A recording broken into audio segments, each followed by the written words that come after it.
Sing me a song of a lass that is gone. Hello and welcome back to the channel. If you're new here, my name is Kaylee and today is Tuesday, which means it is Outlander Day.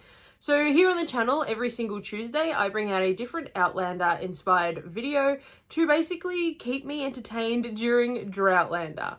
Now, if you're wondering what Droughtlander is, it is the space of time between books, between seasons of the amazing show Outlander.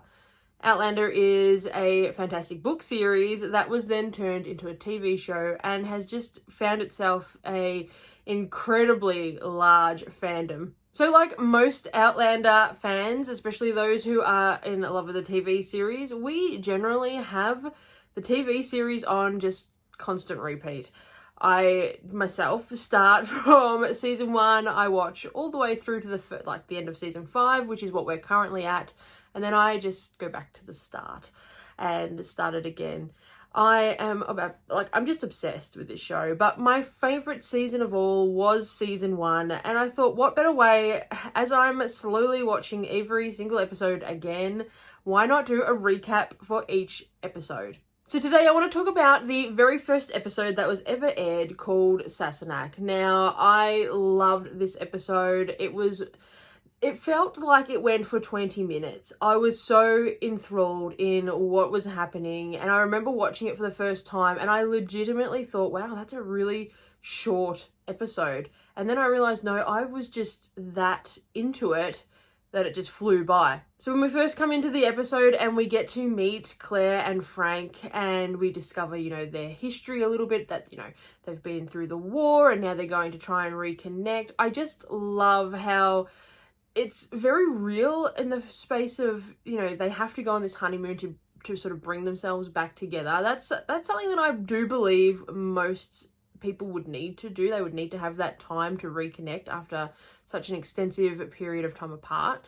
I love the vulnerability of Frank too, because it's like, you don't know what's coming for Frank at this point in time, and I fell in love with him. Absolutely. The first episode, I was like, oh, he's adorable.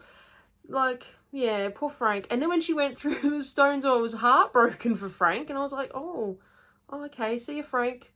Bye, we won't have him. Oh, no, here he comes back in the future. Future Frank comes forward. But during this episode, I just absolutely love Frank. One of my absolute favourite scenes throughout this episode, though, is when Frank and Claire are watching the Druids dance at the Stones. I think this was just absolutely so well done. It sent shivers down my spine, and it does every single time I sit down and watch this episode. It just gives me that tingly feeling of, oh, it's just, there's magic in the air. It was so well done, and the music throughout the scenes and throughout this entire episode, everything about this episode I'm in love with. I actually have no negative thoughts for this episode at all, except for the fact, the timing of it. I was like, no, don't end. And that's nothing. That's not even worth really talking about. But, oh, the episode, like I said, I have absolutely nothing negative to say about this episode. So this video is going to be all about me just going, oh, I love this episode. Oh, I love that. Oh, I love this. Yeah, except for, oh, I don't love Blackjack Randall. Right from the start, when we see him, I am just like, oh, here we go. This is him. Oh, good choice on keeping him identical. Like, instead of just finding an actor who, was similar to Tobias Menzies, that was fantastic. How it was literally Tobias Menzies jumping in as Blackjack.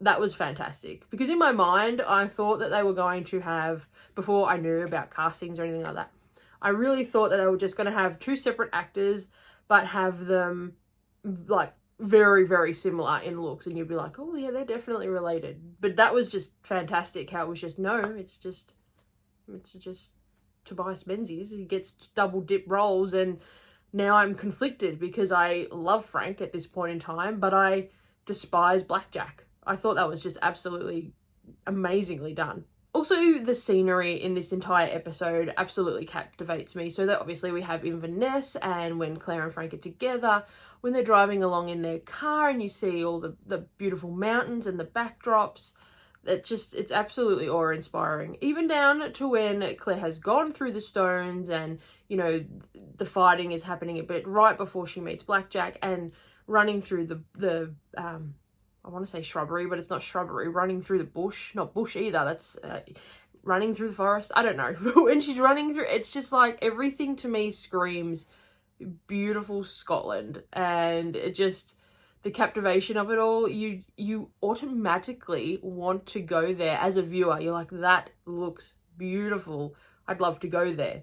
It really draws you in. This episode also definitely shows you that Claire is going to be a badass. I mean, she has just fallen through time, and instead of going into a hysterical panic, which I think most people would do, she just gets on with it, and it's like, okay, I have to deal with this situation and then I will get back to the stones, and she starts having a plan in play almost instantly. And most people, though, would just sit in a corner and cry. And undoubtedly, I'd probably be one of them. You would absolutely panic. And I mean, she is just so ahead of her time in her own present time, let alone going back to the past. And, or, do you know what I mean? Like, she's already ahead of her time. She's already aggressive in her nature, as in, this is what's right. This is how it should be. You know, that is wrong, you don't do it like that. And she'll stand up for her beliefs, which I just absolutely love. She's such a badass woman and character. She's very inspiring, and it's amazing that you can get that connection even from one single episode, let alone the entire series. And of course, then we meet our beloved Jamie Fraser, and to me in this episode, he does seem more meek and mild, and you know, obviously he's got a lot of interesting stories coming because he's the main character, or one of the main characters. But during this episode, I do feel he's very meek and mild. And it's more of a, let's introduce Claire and let's have her established. I feel that's what happened during this episode. It was, I mean, obviously we have the story of Claire and Frank and Jamie sort of coming in. And I really do feel like this episode was basically to set up how much of a strong character Claire is.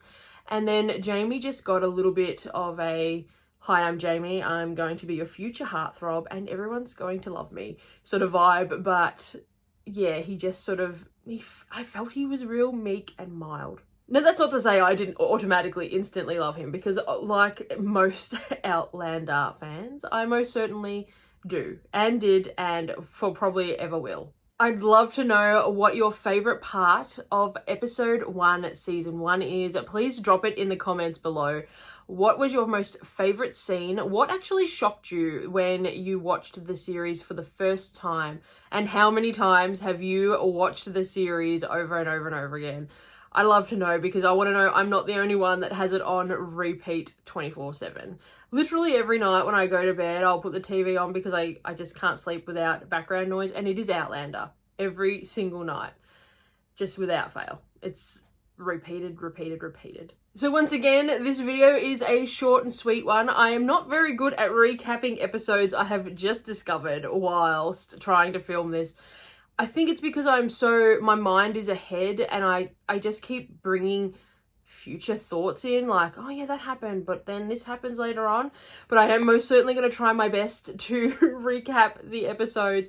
I'll probably throw these in weeks, like, they're not going to be consecutive. We're not going to do, like, let's just talk season 1 of the next, how many episodes was it? 10 episodes for the next 10 weeks. I'm going to throw them in every now and then so that we can sort of keep with a bit of future as well, future Outlander, because season 6, it has to be here soon. It has to be. I'm pretty sure they said February, which means I suppose we do have a lot of time still to go, but to me, that's not much. With the Droughtlanders that we have dealt with as fans, I mean, we're getting pretty good at them, I think, personally. The book's coming soon, though, so that's going to entertain us extremely well. If you're a reader or an audio listener, the books, they're going to kill a lot of Droughtlander for some of it, especially myself. I'm such a slow reader, so I have to have the audio books to sort of keep me on track and so that I don't just stop, if that makes sense. I can audiobook whilst doing multiple tasks, which is always handy for me. But that will most certainly be Outlander material for us all. Also, if you're just here because you're an Outlander fan, welcome and fantastic. That is great. But on Monday nights, I also upload true crime videos, which is most certainly not suitable for everybody. If true crime, unless you're a true crime fan, please don't head down our true crime path. It's not suitable for everybody, 100%. But I'm going to be bringing out another series that showcases my little hometown, Geelong, here in Australia, whilst we're still in lockdown. So our country, every state is locked down. You can't travel. It's just crazy here at the minute. Every other country in the world seems to be getting out, and we're just getting further and further down this rabbit hole. But so I'm going to start showcasing my beautiful little hometown, and hopefully some of you guys might be interested in it because, I don't know, it's just something different. It's like, well, I know a lot of my Outlander viewers are from America, and I absolutely love that because America is amazing. I love it. But I would like to put little Geelong on the map a little more. It's a fantastic place, and if you ever get to travel again, or ever, if our country ever allows anyone to come back in, then it's one of the places that I would most highly recommend that you visit. So if you're interested in something like that, I'm going to put that up, I think maybe on like a Wednesday or Thursday. I don't know yet, but we'll see. If you haven't hit subscribe, please consider doing so. It really does help the channel grow. I probably won't babble as much in the next video. I don't know what's wrong with me today. I'm just absolutely babbling. But anyway, have a great week, everyone, and I'll see you next Tuesday for another Outlander video. Bye. Sing me a song of a lass that is gone.